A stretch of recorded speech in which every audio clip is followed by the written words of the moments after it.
Assalamualaikum warahmatullahi wabarakatuh.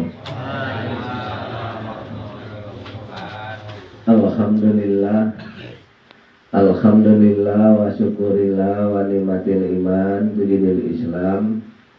Asyhadu an la ilaha illallah wahdahu la syarikalah wa asyhadu anna Muhammadan abduhu wa rasuluhu. Qala ma'rifatuna man arpa nafsahu faqad arpa robahu wa man arpa robahu fasadal jada. Alhamdulillahirabbil alamin.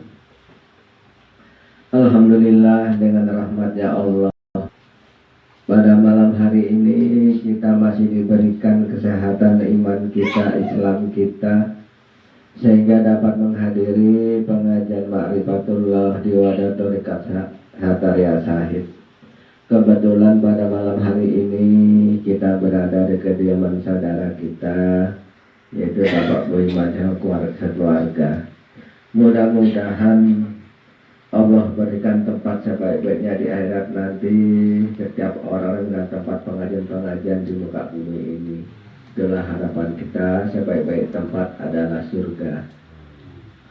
Wahai saudaraku yang hadir pada malam hari ini, kita sebagai sang penuntut ilmu ma'rifatullah haruslah mengetahui tentang masalah ma'rifat, karena ma'rifat itu bermacam-macam pendapat di luar sana.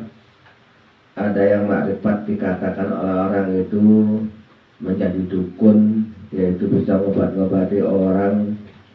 Ada yang ma'rifat dikatakan bisa nengok jin, nengok gendruwo, nengok apa aja. Ada yang dikatakan ma'rifat itu bisa tahan pukul, bisa tahan apa saja. Bermacam-macam lah orang mengatakan ma'rifat itu, sampai dia itu meyakini bahwa ma'rifat itu ilmu yang paling tinggi. Sesungguhnya ma'rifat sederhana sekali. Ma'rifat itu disuruh mengenal diri, mengenal diri. Maka Imam Junaidi mengatakan dalam suatu bait syairnya, man arfa nafsahu faqad arfa rabbahu. Barang siapa yang mengenal dirinya, dia kenal akan Tuhannya. Wa man arfa rabbahu fasadal jada. Barang siapa yang mengenal Tuhannya, binasakanlah dirinya. Itu fatwa daripada Imam Junaidi, imam yang terkemuka di dunia ini, yang keturunan daripada yaitu Husain, yaitu Ali Husain, ya, keturunannya. Mudah-mudahan dari bawah ini kita mengaji tentang makrifat yang dia yakini, karena Satariyah ini adalah pengajian turun-temurun dari keluarganya Sayyidina Ali sampai sekarang ini. Sayyidina Ali, Husain, ya, ada Rasulullah Fatimah kan, Rasulullah Fatimah, Husain, Zainal Abidin, Abu Bakar, Muhammad Arif, Muhammad Asad, Ja'far Shadiq, Imam Junaidi, masih banyak lagi. Sampai Sunan Gunung Jati, ya, Sunan Gunung Jati, Hasanuddin, Kiai Ajengan Suka Asih, Kiai Ali Amsyah, Kiai Tegal Gubuk, dan Kiai Kaisan, dan Syekh Abdul Hamid Jamak sampai sekarang ini. Ya. Ini turun-temurun. Kitabnya hampir nggak ada, tapi contoh-mencontoh. Jadi cara mengenal diri kita tadi itu, kita itu disuruh memakai, yaitu disuruh mempelajari sifat Tuhan. Dari sifat Tuhan. Karena sifat Tuhan itulah yang dekat kepada zatnya. Sifat Tuhan itu yang paling dekat kepada zatnya. Karena Allah itu nama zat yang asa umpama apapun. Laisa mislihi. Jadi zat itu biar agar dikenal oleh makhluknya, maka dia itu menurunkan nurnya ataupun sifatnya. Dan sifatnya inilah sifat perbuatan. Perbuatan itulah yang bisa membedakan mana yang dari Allah dan mana yang dari setan ataupun nafsu. Kan begitu. Jadi banyak orang-orang itu yang ngaku ma'rifatullah, tapi kenyataan dia itu setan. Kataannya itu. Walaupun casingnya itu pakai jubah, pakai sorban, jikirnya keliling kampung, ya.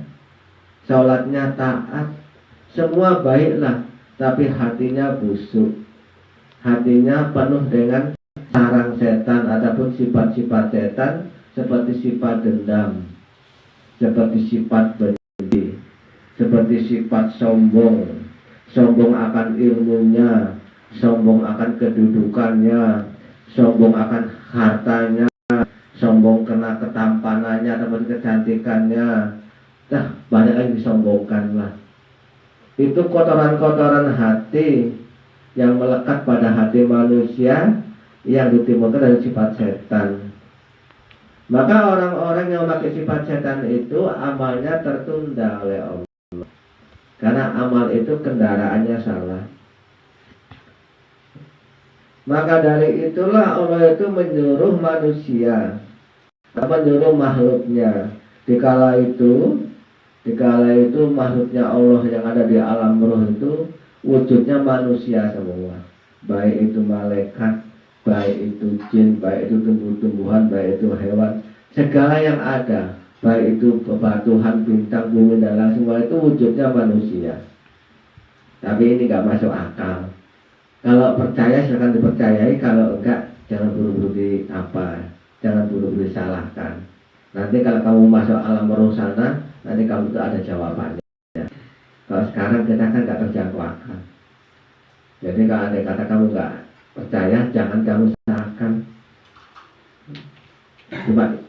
Tapi kalau nanti kamu tahu alam sana, baru kamu yakininya. Semua itu wujudnya manusia. Dikala itu Allah buat sesuatu kompetisi pada makhluknya Allah itu di alam roh. Siapa yang mampu memegang amanah Allah ini akan turun ke bumi dengan wujud tetap manusia. Berlomba-lomba semua itu kompetisi mencari kemampuan, semua nggak sanggup kecuali Adam yang sanggup. Ya semua sebenarnya wujudnya manusia yang sanggup Adam. Maka Adam diturunkan di dunia ini dengan wujud manusia. Sementara makhluk yang lain sesuai dengan amalnya, sesuai dengan perbuatannya. Jadi kita sekarang ini Bani Adam ini, anak turunan Adam ini yang wujudnya manusia, disuruh kompetisi kembali. Disuruh kompetisi mungkin kembali kepada Allah dengan wujud manusia. Jadi hukumannya kembali kita ini dalam permainan panggung sandiwara kalau bahasa itu, dengan wujud manusia. Maka dari itulah manusia itu dikasih suatu yaitu kalimat ataupun sumpah agar mereka tetap wujudnya manusia. Apa kalimatnya? Yang di hadapan oleh bersumpah, asyhadu alla ilaha illallah, aku bersaksi tiada Tuhan melainkan Allah. Jadi manusia itu saksi Tuhan.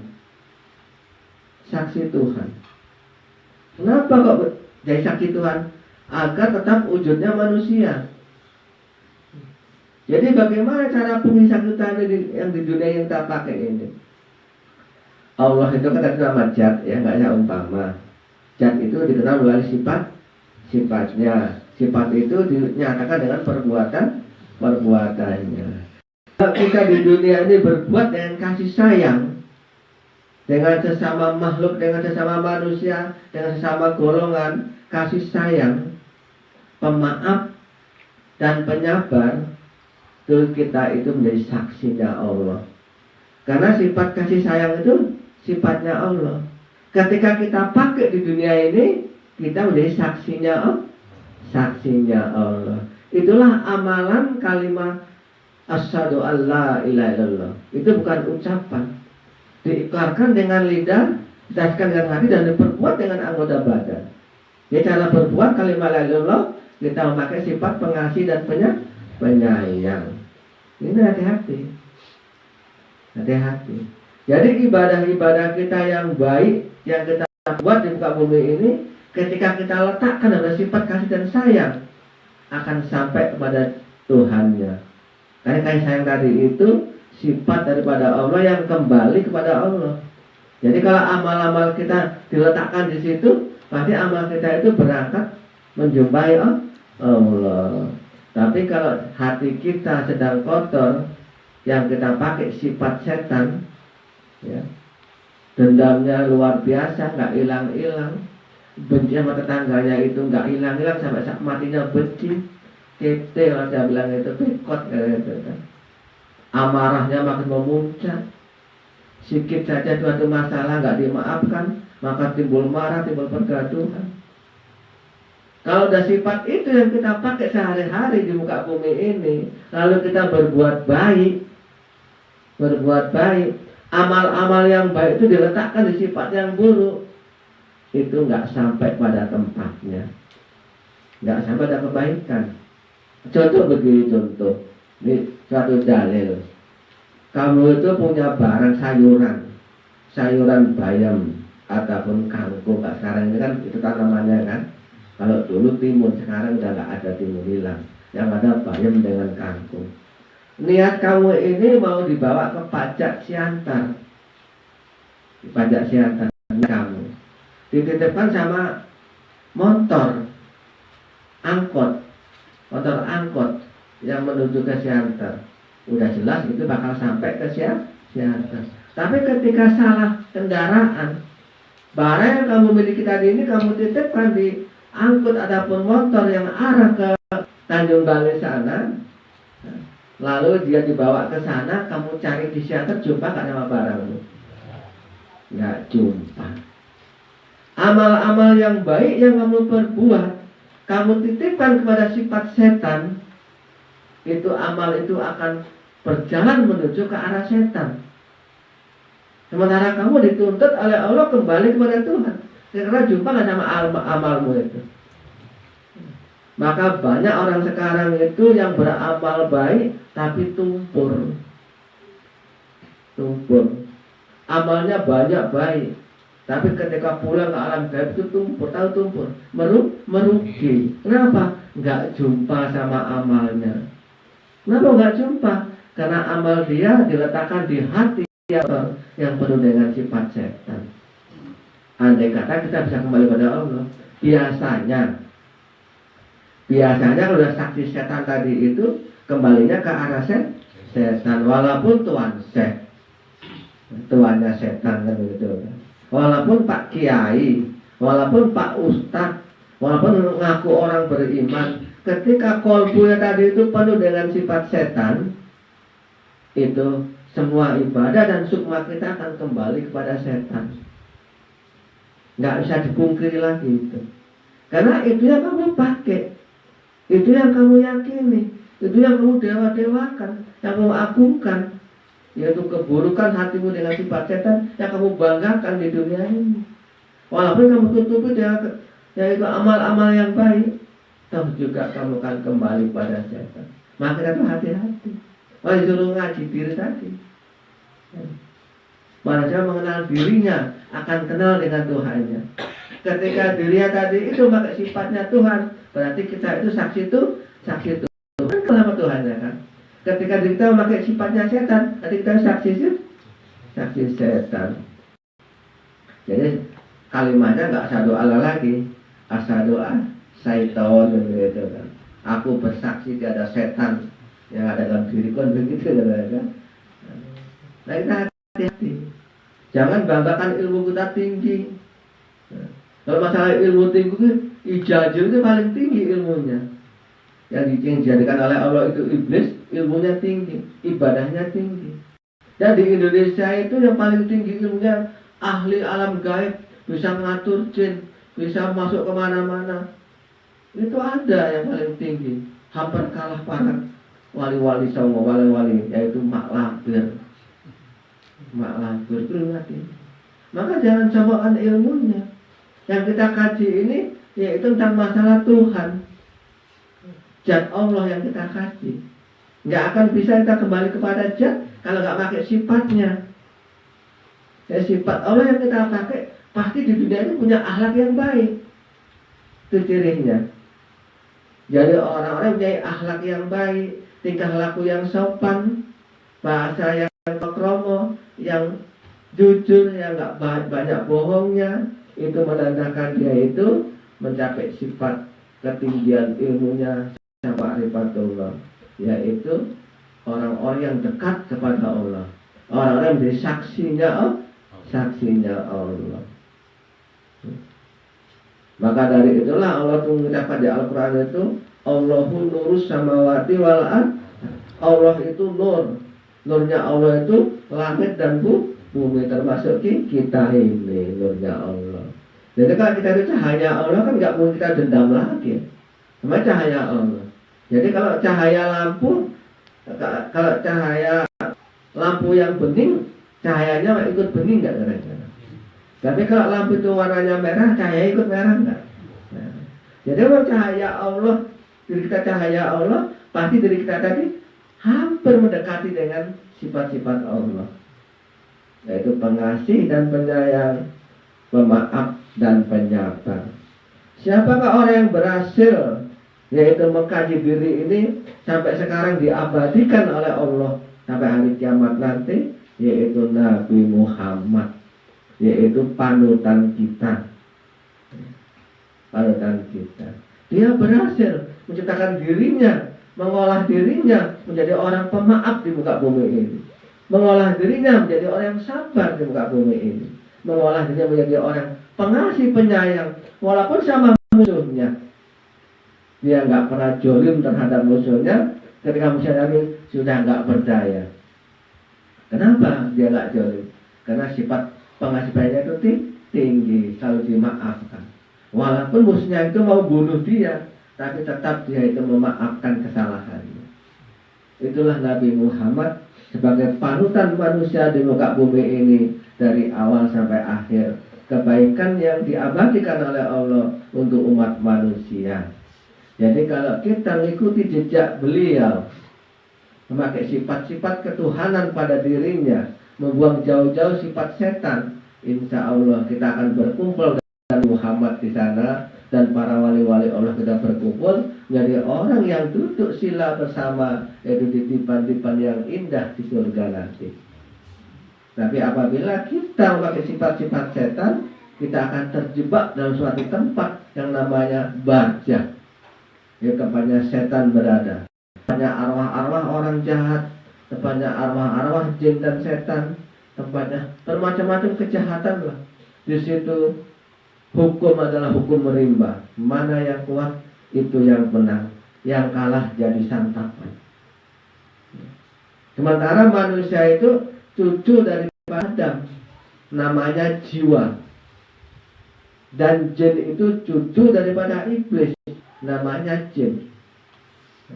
Kalau kita namanya jiwa, kalau dia namanya jin. Iblis dan Adam itu musuh berbuyutan, selalu gaduh, selalu saling membunuh, saling menyiksa. Jadi kita seorang, jiwa seorang kembali kepada Allah, nyasar di alam barjah karena kita pakai sifatnya setan sehari-harinya. Jumpa sama kelompok jin yang ribuan orangnya. Oh, itu kan cucu si Adam, kok lewat sini mau kembali ke Tuhannya. Ayo kita hadang, ayo kita siksa. Disiksa oleh kelompok jin sampai hari kiamat baru bisa lepas.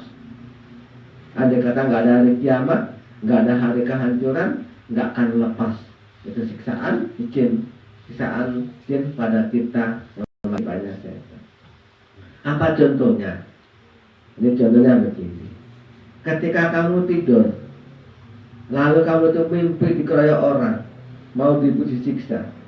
Andai kata kamu nggak bangun, mimpi itu hilang nggak? Nggak akan hilang. Tapi ketika kamu bangun, mimpi itu hilang. Kamu bersyukur hanya mimpi. Ada kata macam-macam disiksa orang. Nanti kamu bakal tidur panjang, yang namanya mati. Jadi andai kata kamu mimpi dikeroyok orang itu nggak akan hilang mimpi tadi itu sampai ada hari kebangkitan, yaitu hari kiamat. Kiamatnya kebangkitan, hari bangun, sudah baru hilang. Berapa juta tahun itu disiksa oleh jin. Ini yang kita takuti, ini yang kita takut, ini yang kita kaji. Nah, kaji itu nggak sembarangan. Mereka begitu-begitu, silakan mereka begitu. Tapi kita jangan ikut ngaji yang salah. Nanti yang rugi kita sendiri. Nah, kita kaji sendiri, kita kaji mana yang salah arah sifat kita, benahi, buang jauh-jauh. Jangan sampai kita memakai sifat jin ataupun sifat setan. Nanti kita akan merugi ke depannya. Umur kita nggak tahu loh. Kadang-kadang ini malam kita sehat ceramah ngaji, besok udah meninggal, kita nggak tahu. Ya. Nah, setelah kita itu paham tentang hal makrifat ini, benahilah. Sifat setannya dibuang. Terlebih-lebih kaum ibu itu kan asal usulnya dari hawa nafsu laki-laki, Adam. Jadi Hawa itu harusnya laki-laki itu hampir nggak ada baiknya. Nah, dari hawa nafsu, ya, dari tulang belakang, hampir nggak ada baiknya. Gampang dendam, gampang marah, gampang tersinggung. Kaum ibu itu. Kenapa kok begitu? Karena bahan baku diri tadi itu dari hawa nafsu kaum laki-laki. Gitu. Maka itu dilatih. Maka contoh kaum ibu itu yaitu istri Nabi Khadijah, istri Nabi yang namanya si Zainab, istri Nabi yang namanya Aisyah, istri sahabat Nabi, istrinya perempuan yang lain lagi seperti si Maryam, seperti Siti Hajar, seperti Siti Sarah, seperti Siti Asia, itu contoh-contoh perempuan yang baik untuk membina dirinya agar dirinya menjadi yaitu makhluk yang terbaik di akhirat nanti. Jangan nyontoh istrinya Fir'aun, jangan nyontoh istrinya Nuh, jangan nyontoh istrinya Lut, nanti merugi. Ujung-ujungnya rugi kaum perempuan. Nah, zaman sekarang ini ngaji dulu yang betul-betul, jangan bangkan ibadah-ibadahnya. Nanti kalau ibadahnya baik salah kaji, akhirnya kita rugi. Ngaji yang betul dulu, kaji mana yang baik, mana yang lebih baik. Jangan mana yang buruk, namanya kan kaji itu. Mana yang baik dan mana yang lebih baik, dan mana yang sempurna, itu yang kita kejar begitu. Kira-kira macam mana pendapat diri kita itu tentang masalah kaji ini? Cocok nggak kita pakai di dunia? Nanti Allah itu apa? Berjanji pada manusia, barang siapa yang dekat kepadaku, aku dekat kepadanya, dan aku tolong segala urusannya. Itu orang yang pakai sifatnya Allah, sifat pengasih penyayang, pemaaf penyabar. Nanti orang itu dekat pada Allah, dan Allah turunkan bantuan-bantuan. Akan aku turunkan beribu-ribu malaikat untuk menolongnya. Kamu punya malaikat 2 saja merengkel kan gitu kan. Janjinya Allah beribu-ribu. Kamu punya malaikat 2 kan? Baru 2 malaikatnya. 1 malaikat apa? Pembagi rezeki. 1 malaikat pembantu apa namanya itu. Ya pagi disediakan kopi, teh manis, malaikat. Kadang-kadang merengkel malaikatnya. Pembantu Allah itu kan begitu. Ya kan Allah berjanji. Jadi cobalah kalau kamu itu mau membuktikan. Karena kaji kita kaji tentang masalah Allah. Allah itu kalau diperbuat namanya ngalah. Jadi orang yang ngalah itu yang pengasih, penyayang, pemaaf, penyabar. Inilah cara kita itu dekat kepada Allah tadi itu ngalah. Jangan kepada Allah terus sujud saja sampai ditampak keningnya, nggak begitu. Ngalah, karena ngalahnya menimbulkan sifat pengasih dan penyayang, pemaaf dan penyabar. Itu yang diinginkan oleh Allah kepada manusia, agar manusia bisa kembali kepada Allah. Nanti akan Allah muliakan. akan timbul sifat jalal pada diri manusia yang selalu ngalah. Tahu sifat jalal? Sifat kemuliaan. Sifat kemuliaan. Dulu orang muliakan. Baik itu dulu musuhnya, dia kagum nengok. Sekarang dia memuliakan. Dulu yang membenci, ya, sekarang memuliakan. Kecuali iblis, dia nggak memuliakan orang-orang yang benar. Kalau iblis itu ada orang benar, dia malah musuhi, karena nggak mau dia itu jadi benar. Kan begitu. Tapi kalau malaikat atau makhluk yang lain, ketika manusia itu benar, maka dimuliakan oleh mereka. Kan begitu. Dimuliakan. Akan timbul lagi sifat kohar, keperkasaan. Tahu perkasaan? Kadang-kadang kita ngaji begini kan, dipercaya orang, ini orang pasti bisa ini. Kadang anak yang nangis tengah malam dibawa pada kita, tolong apa? Anakku nangis aja ini, aku nggak bisa loh bu, anak kan mau pengajian. Itu Allah menyuruh orang itu kepada kita karena kita ditimbulkan sifat kohar tadi, sifat keperkasaan. Itu yang Allah yang nyuruh. Nanti akan timbul sifat jamal, sifat keindahan. Orang dulu benci kita, sekarang senang pada kita. Akan timbul sifat kamal, sifat kesempurnaan. Dulu orang sama kita tuh ngeyel, ngelawan, sekarang ngikut semua. Itu bukan karena hebatnya kita, karena Allah berikan suatu kemuliaan tadi, yaitu sifat kamal, kesempurnaan tadi. Bukan hebat ilmunya kita, enggak. Kan dari pengasih penyayang tadi lah, dari pawanya penyapa tadi lah, kalau kita kalah lah maka timbul sifat kamal tadi yang membawa manusia ikut pada kita. Jadi kalau kita nggak diikut orang, berarti kita nggak punya sifat kamal. Waktu Isya sampai ya, mungkin pada malam hari ini hanya inilah satu ceramahnya kakek untuk kita semua. Semoga diri kita itu bisa memahami hal dan masalah dekat pada Allah tadi ini. Maka kita saring-saring temanya tadi, temanya ceramah pada malam hari ini itu mendekatkan diri kepada Allah dengan ilmu ma'rifah. Usikum wa rahmatullahi. Kakek tutup dengan doa. Assalamualaikum warahmatullahi wabarakatuh. Waalaikumsalam.